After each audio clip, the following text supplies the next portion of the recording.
Well, good morning, everyone, or evening or afternoon, wherever you are. It's so lovely to see you all here and listening to our session around Agile Culture Shock. My name is Hayley Rod, and I'm the marketing manager at Easy Agile, a company that makes Agile apps for Atlassian's Jira. More about Easy Agile soon. So I know I'm between you and lunch, so I hope you get something out of this session. I wanted to talk to you about my experience of dealing with the shock of entering an Agile organization when you come from a very un-Agile workplace like a university. Before I start though, I wanted to say an acknowledgement of country in the spirit of reconciliation. Easy Agile would like to acknowledge the traditional owners of the land on which I speak to you from today, the Wadi Wadi people of the Darawa Nation, and pay our respects to elders past, present, and emerging. I would also like to extend the same respects to all First Nations people listening today. So now, a little bit about Easy Agile.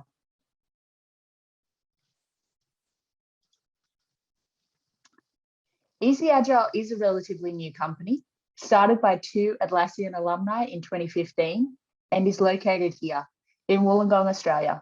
We're about an hour south of Sydney. Easy Agile exports software to over 50 countries around the world, and our apps are used by almost 150,000 users each month in over 2,000 companies. Some of our clients include Amazon, Adobe, Mercedes, and Bloomberg, just to name a few. From humble beginnings at a local startup incubator, Easy Agile now has a team of almost 30 people and is continuing to grow. We have 4 products on the Atlassian marketplace, including story mapping, personas, programs, and roadmaps. If anyone's interested in finding out more about the products, please just let me know after the session and we can have a chat one-on-one, or of course you can book in a time to chat with us at any time after today. So today I wanted to take you back to before I started here at Easy Agile and when I worked at a university, a very un-Agile experience. So I've been at Easy Agile now for about 4 months, but before I arrived at Easy Agile, I had never heard of the term Agile in terms of a work methodology. After graduating uni in 2012, I moved into a career in tertiary education, a very un-Agile workplace. Universities are rooted in hierarchy, and in my experience, driven by the processes that have been around since what feels like the dawn of time. There are so many layers before you get to the top of a university. Excuse me. The picture here is just of a faculty. This isn't even the whole university. There are so many layers. And universities can be slow to change and slow to adapt to emerging trends. I think this slowness is due, on one level, to a simple lack of awareness and knowledge among university managers and leaders around Agile methodology or really any other way to work. I think it's also down to universities being generally quite reluctant to change how they manage themselves as an organisation. But universities have produced some brilliant innovations. After all, it was an academic who founded the internet. And we have 39 universities here in Australia, 120 staff across these institutions. 60% of these staff are administrators, not lecturers and not researchers. In 2020, the government funded places in these universities was almost $10 billion. And this has led to many universities being bloated by this bureaucracy. If you consider a few of the principles of the Agile Manifesto, Agile doesn't seem to come naturally or easily within such large organizations. Self-organization is near impossible with so many layers. The customer is often an afterthought in decisions. Teams are mostly built around people who are well connected in the organization or have been there for a really long time. I'm afraid to say that many universities in Australia are going in the opposite direction from Agile today. Today, they are consolidating their academic schools and departments into bigger and bigger mega faculties, and everyone else is shoved into professional services mega units. Australian unis have lots of large, functional, activity-orientated teams in silos with huge costs of communication and collaboration. Slow decision-making and low levels of customer focus and staff empowerment are pretty common. When talking about the importance of a customer's voice within the Agile methodology and their impact and influence on an organization's decisions, I often think about how my experience within a university was so detached from the voice of the customer and so un-agile.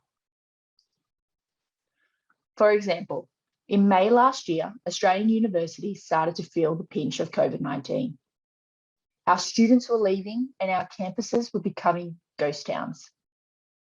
The university I was working for at the time sent staff a survey asking if we would rather take a 10% pay cut for 6 months or lose a few hundred staff. Obviously, these were pretty tough decisions. An overwhelming majority of staff voted for the pay cut, opting to save jobs and livelihoods.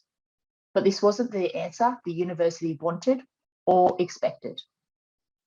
Rather than listening to their customers, their staff and students, the leadership team saw the rapid retrenchment or forced retirement of a lot of staff. And over the last 18 months, that university I worked for had lost almost 1,500 jobs. It can be said that the university's customers, both staff and students, were anything but satisfied. So today, more than ever before, it is becoming obvious that universities need to embrace an agile mindset and listen to their customers. With a move to online courses and online course delivery, universities, like my previous employer, just don't know what their next move is. And many universities are reluctant to the idea of becoming a platform and product business, opting to stick to the bricks and mortar that they know so well. It seems that some younger universities across the world are taking up the Agile movement and are using this to their competitive advantage, understanding the flexibility that Agile methodology offers and giving them more ability to listen to their students and respond to the changing needs of their customers. Something the university that I worked for just didn't see coming. But I don't think that universities can't adopt an Agile methodology. It's just going to take a major cultural shift to do so. If you think about it, academics develop new knowledge through hypothesis, research, and reflection. It is academic communities that incremental and collaborative work takes place. Academics, perhaps more than most other people, appreciate the importance of transparency, inspection, and adaptation. There are underlying Agile principles here, but maybe in some older universities like the one that I worked in, they're just not putting these principles into practice. Maybe by utilizing the powerful values, theories, and dogmas that exist around academia already, they can find a common ground with tertiary education and Agile, and universities can start to introduce Agile methodologies. So now I want to get into a bit about the culture shock that I had. So you've heard about the un-Agile environment that I came from. So I think you can understand what I mean when I say an un-Agile workplace. It wasn't until I left the university environment and joined the Easy Agile team that I was introduced to the word of Agile. If, like me, you are new to Agile, you can probably understand why Agile is such a shock to my system. But if you've been working in Agile for a while, you may have forgotten the shock. So let me remind you. When I think what shocked me about Agile, there are plenty of things that come to mind. But I thought I would summarize my top 5 Agile culture shocks. And everyone loves a list, so here's mine. Shock number 1, the lingo. From an Agile Manifesto through to the word Agile and all other terms like sprint, retro, Kanban, Scrum, Epic, Huddle, this was all new to me. And then on top of the words, there was the processes behind the words and the roles like product owner and Scrum Master. Agile has been around for less than 2 decades, and already there is a whole language that has evolved. To me, it sounded like Klingon. These terms and words made my head spin when I first arrived, and it was probably the hardest thing to understand. I'm still not there yet, and I'm still learning, but what has helped me so far? A glossary of terms that my team have put together was very helpful. From what I can gather, the lingo or the language and the roles and the processes used within Agile can mean different things to different organizations. To help with this, my team has developed a bespoke Easy Agile glossary of terms. Some are very individual to Easy Agile and others are standard fare and what you might find in any Agile glossary. YouTube videos were a lifesaver. My onboarding was 4 weeks long and I loved every minute of it, but YouTube videos explaining the terms really helped break up the reading and really put the words into practice. Atlassian has so many YouTube videos around Agile topics. The 2 pictured here became my best friends and I learned a lot of the language from them. And finally, and a really important one, often in meetings, the team would start to use words like epics and stories and huddles. Having a safe space to stop the conversation and just ask the question, what's an epic? That was really important. Shock number 2, radical transparency. Our team opted for radical transparency and radical candor. This was a little bit of a shock to me when you come from an environment that is mostly working in secretive silos, protecting their work, their contacts, and their customers like their firstborn. Information hoarding was the go-to for my previous employer. At Easy Agile, probably like many of you, we share public Confluence pages, our calendars are completely visible, and we encourage feedback and comments and criticism throughout our projects. Every team member is open about their work, their failings, and even the company financials aren't off limits. I recently read that 98% of marketers experience conflict with other teams. We are often the ones getting people out of their comfort zone, asking experts to present at conferences. No experts were available today, or requesting people speak on a podcast or help with the creation of a video. Sometimes we miss a deadline, we fail to align with company objectives, or leave others in the dark. As marketers, I get it, we're a pretty demanding bunch, so conflict is going to happen. But as a demanding marketer, I know that radical transparency has helped me feel valued and trusted by my team. It has brought to the surface impediments and improvements, particularly in process. Unlike any place I have worked before, there is less misunderstanding and more collaboration with marketing sitting across all levels of the team. Marketing is not an afterthought, but a core function within each team. Transparency builds trust, leading to another thing that surprised me about Agile organizations. Shock number 3 is trust. Our team is very flat, and it gives us a lot of autonomy. By flattening our group and enabling decision-making among the team, we eliminate red tape and delays caused by internal hierarchies, something I was very familiar with previously. Our leadership team set the strategic goals and clearly communicate them to our team.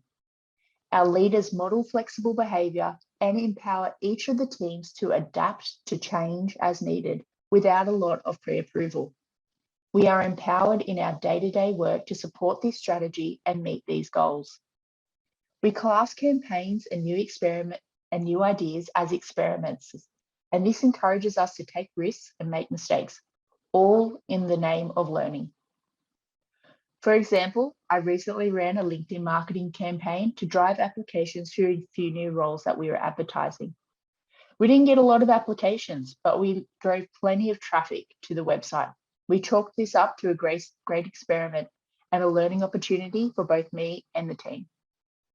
Again, a completely different experience for me when I think about the stiff hierarchical organization that I was once a part of. Shock number 4, continuous improvement. trust, flat organizations, and radical transparency. It all really goes to the heart of continuous improvement. At Easy Agile, we set up meetings at the end of each 4-week sprint and discuss the good, the bad, and the ugly. This retro gives us the chance to discuss what works well and what doesn't. And it in turn helps us work better as a team. In this meeting, we also decide what can be done to perform better in the next sprint. And we also ask ourselves the question, are we taking on too much? In my previous organization, firstly, you would be lucky to find the time to reflect. And secondly, that reflection might have been done on the completion of the project, perhaps months or years after the project had kicked off. And finally, the last thing that shocked me about Agile. I had 4 weeks of onboarding. Whoa. When I turned up for my first day at a role at the university, or any job for that matter, I was lucky to have a desk or a computer. Seriously. Before I started the role here at Easy Agile, the onboarding had already begun. I received a fantastic welcome gift, a survey about me and how I liked my coffee and what headphones I like to wear. And also I received lots of messages from colleagues welcoming me to the team. I felt so welcome and already a part of the team, and I hadn't even started. And when I got there, I even had a desk and a computer. As you can see, onboarding isn't just about induction and orientation. It's about how you manage the whole process of embedding new staff from the interview to the point of which they're truly a part of the team. It is about moving them from being an outsider to being an insider, and I definitely felt like an insider. This onboarding process is particularly important within Agile teams who are working autonomously, cross-functionally, and self-improving constantly. And sometimes newcomers like me can come into an Agile environment and face challenges in becoming fully integrated. So with all this Agile culture shock, I bet you're wondering how I got through those first few months. Well, I spoke about some of the tactics that my team have helped create a better experience for someone joining an Agile team, but I wanted to run you through the top 5 things. Yep, another list. So top tip 1, buddy up. When I turned up for my first day at Easy Agile, I met my buddy Jerome. Here he is with all his indoor plants. A buddy at Easy Agile is like when you turn up for your first day of school and they set you up with that senior kid. This person helps guide you through the cultural mores of the team and is someone you feel comfortable with talking about leadership styles and how to get things across the line with your managers. You know, those things you can't talk to your boss about. Also, Jerome helped me with support requests. I jumped into customer support round robin in week 2 here at Easy Agile. And at this stage, and still sometimes, I had zero idea what the customer was talking about. This is a wonderful way to exchange knowledge. Tip number 2, question time. Each day at about 4 p.m, I would sit down with my manager and reflect on what I had learned. And I also had the opportunity to go through some of the questions. We did this for the first couple of weeks. This helped me a lot with my questions around processes, terms, and again, the team culture and mores. Tip 3, give them a small task.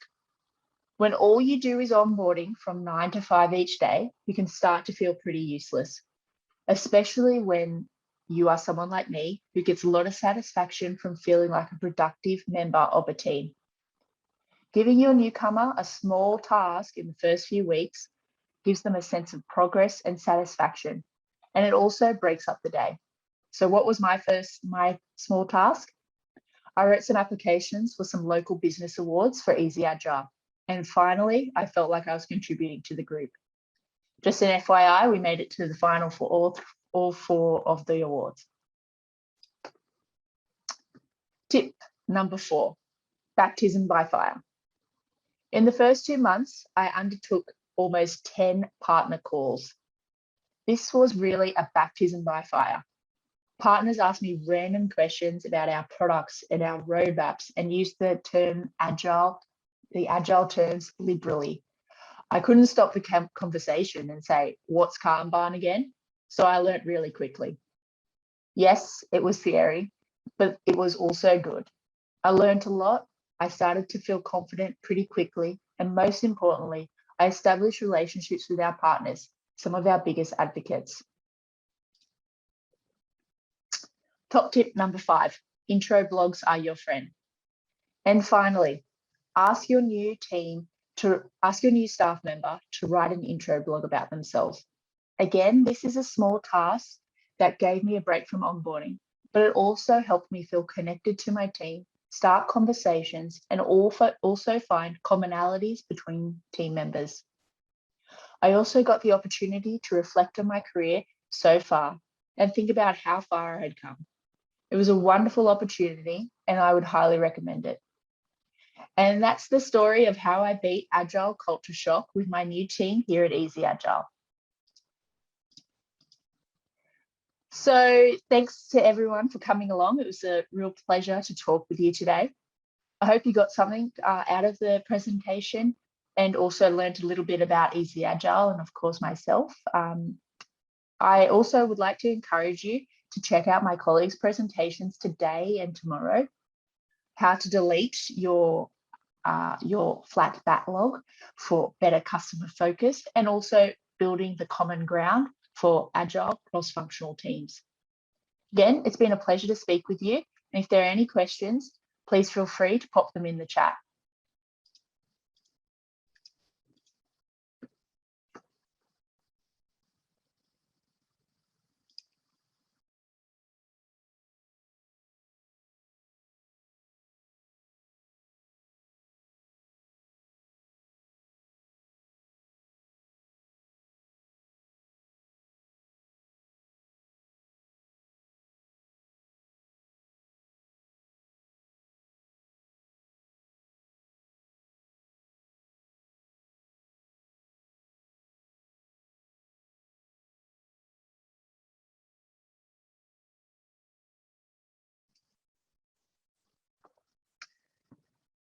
So we've got one question through on the chat.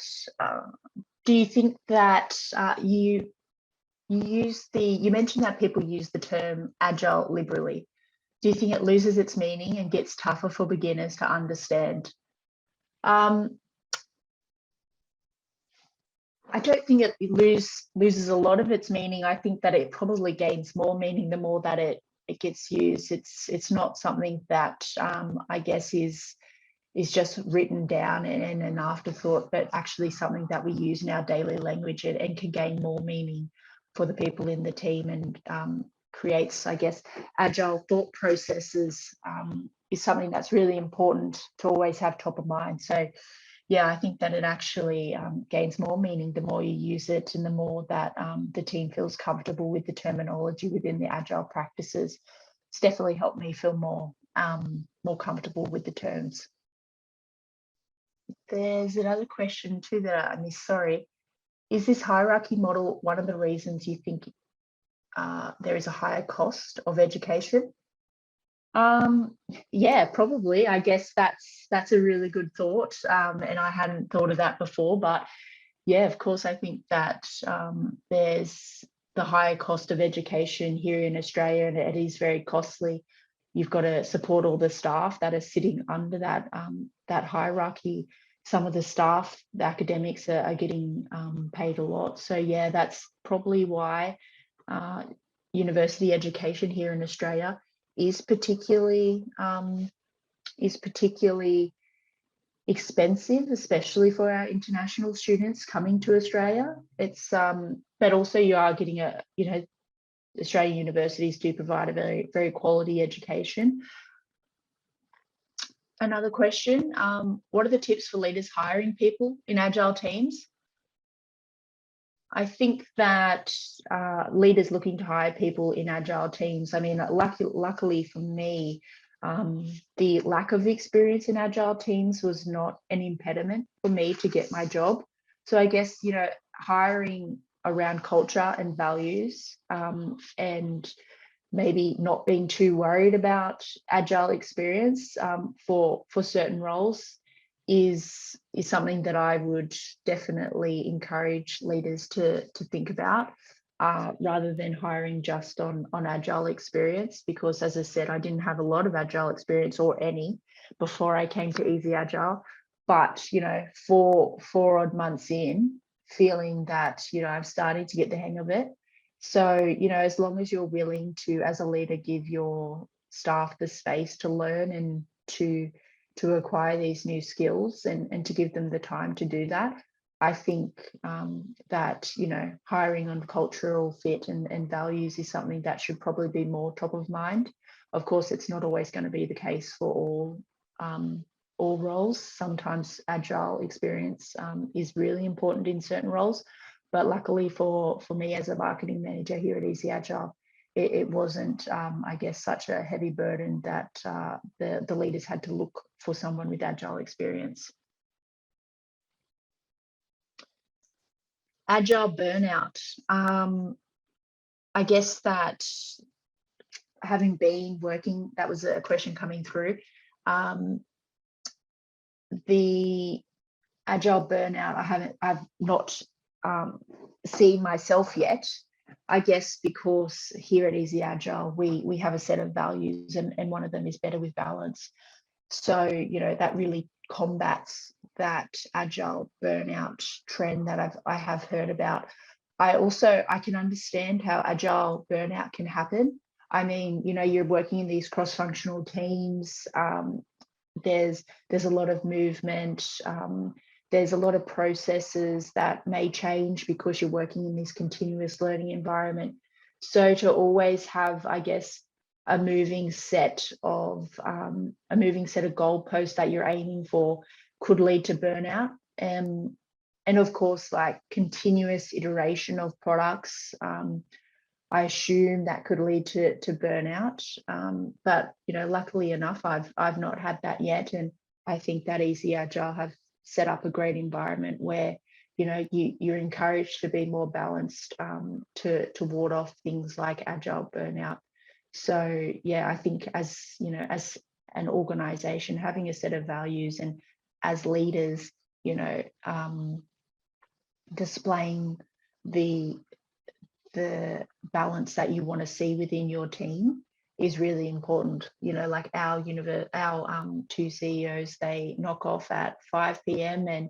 and that's it. They're not on emails, they're not taking calls. So, you know, it really does start from the top, and it really does filter down to the team, that balance. So another question, do you think universities can do Agile transformations? I think that's probably, in my experience, I would be surprised if the university that I was in could do an Agile transformation. Although in saying that, there are certain groups or certain units within universities that I'm sure could do Agile transformations at the university that I was at, or could transform in an Agile methodology at the university that I was at. I think it will come easily to some units more than others. You know, some units that are working within the technology space, or within the IT space, they would more easily adapt to an Agile environment. But then you've got some really administration or administrative heavy sections within universities that I would assume would have trouble transforming towards Agile.